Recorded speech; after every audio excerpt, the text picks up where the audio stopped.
हर हर महादेव। नमः शिवाय। आज शिवरात्रि है 26 जुलाई की।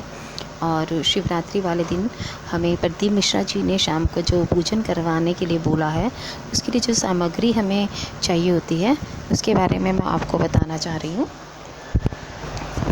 हमें 21 दाने गेहूं के, 5 कमल गट्टे, 108 दाने चावल के। चावल साबुत होने चाहिए। इन सामग्रियों को आप लिख लें तो अच्छा रहेगा।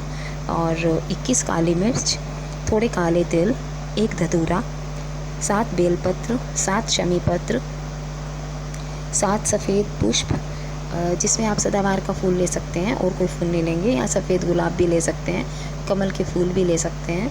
और 7 गुलाब के फूल, और पंचामृत, इत्र, चंदन, 3 सुपारी, कलावा, कपूर, 2 दीपक। 1 दीपक जो हम पूजा करेंगे उस टाइम जलाएंगे, और 1 दीपक जब हम आरती करेंगे उस टाइम हमें चाहिएगा। और 1 जनेऊ, और 1 फल और मिठाई। इन सब चीज़ों को हम पूजन में हम यूज़ करेंगे।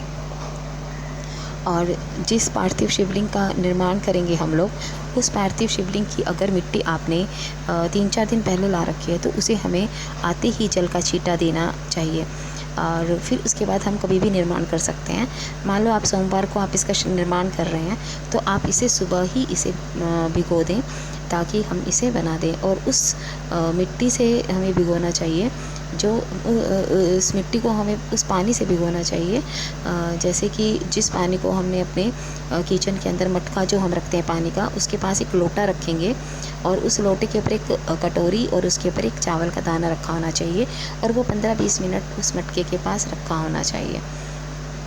उस जल से हम उस पार्थिव शिवलिंग का निर्माण करेंगे, क्योंकि हमारे रसोई के अंदर अन्नपूर्णा और 33 करोड़ देवी देवताओं का निवास होता है।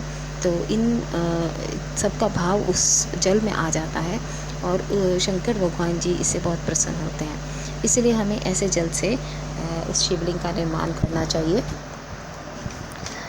जो जिस मिट्टी का हम सबको अलग अलग मिट्टी से के लिए बताया गया है, जैसे कि ब्राह्मण को सफ़ेद मिट्टी से, वैश्य को पीली मिट्टी से, क्षत्रिय को लाल मिट्टी से, शूद्र को काली मिट्टी से।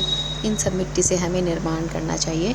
अगर हमें ये सब मिट्टी नहीं मिलती है तो आप बेलपत्र जिस गमले में उगा हुआ है उस मिट्टी को आप लेकर पार्थिव शिवलिंग का निर्माण कर सकते हैं। और इस शिवलिंग को हमें जिस बर्तन में बनाना है उस बर्तन को के नीचे हमें एक बेलपत्र जरूर रखना चाहिए, क्योंकि हम महादेव का निर्माण कर रहे हैं। और जो हमारी बेलपत्र की जो डंडी होती है उसे उत्तर दिशा की तरफ रखेंगे, और उस बर्तन के ऊपर फिर जो मिट्टी हमने उस पानी से भिगो कर रखी थी उसको आप डालेंगे। थोड़ी मिट्टी को टाइट रखना ताकि अच्छे से बन जाए। अब हम शिवलिंग का निर्माण करते वक्त सबसे पहले हमें शिवलिंग का निर्माण करना है, और जलाधारिका हमें उसके बाद करना है। पहले शिवलिंग की पिंडी बनाएंगे और फिर जलाधारी बनाएंगे। इस तरह से हमें निर्माण करना है। ऐसे नहीं कि पहले आप जलाधारी बना दें और फिर पिंडी बनाएं, ऐसा नहीं होगा। और इस तरह से आप शिवलिंग का निर्माण करके उसे सुखा देंगे, और ये फिर हम उस शिवलिंग को शाम को पूजन के लिए यूज़ करेंगे। इस तरह, और उस जिस जल में से हम निर्माण करेंगे उसके अंदर हमें थोड़ा गंगा जल भी मिला देना है। इस तरह से आप शिवलिंग का निर्माण कर सकते हैं और शाम को पूजन कर सकते हैं। और ये मैंने आपको इसकी विधि बताई है। इस तरह से आप पूजा करें। श्री शिवाय नमस्तुभ्यं। नमः शिवाय।